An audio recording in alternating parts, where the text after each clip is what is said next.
Welcome to Emmaus Buyers Guide on refrigeration. So one of the first questions to ask is, how much space have you got for your appliance? The second question is, how much shopping have you got? Are we talking a bag or are we talking more? The third question is, how do you eat? Is it lots of fresh food or do you batch cook and need more space for freezer? And finally, and the most important question, what's your budget? So question number one is, how much space have you got to fit your appliance in? If it's going under a worktop, it needs to be less than 85 centimetres tall. So we're looking at one of these low-level fridges or freezers.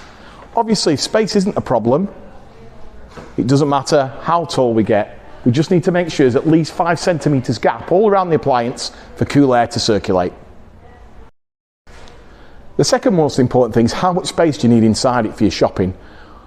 All refrigeration is measured in litres, and 18 litres is roughly one bag of shopping. So if we look at something a bit small like this, we're talking about 3 to 4, perhaps 5 bags of shopping. And very similar with this, fridge and freezer alike, we're probably looking about 4 to 5 bags of shopping. However, for a family, it's probably not going to be adequate.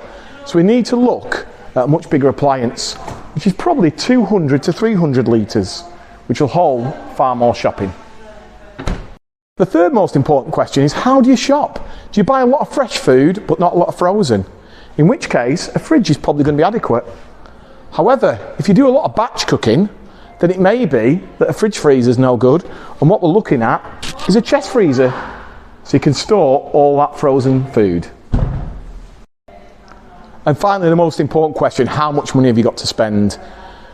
We have fridges starting from around £100, fridge freezers around £180, to fridge freezers £200 to £300.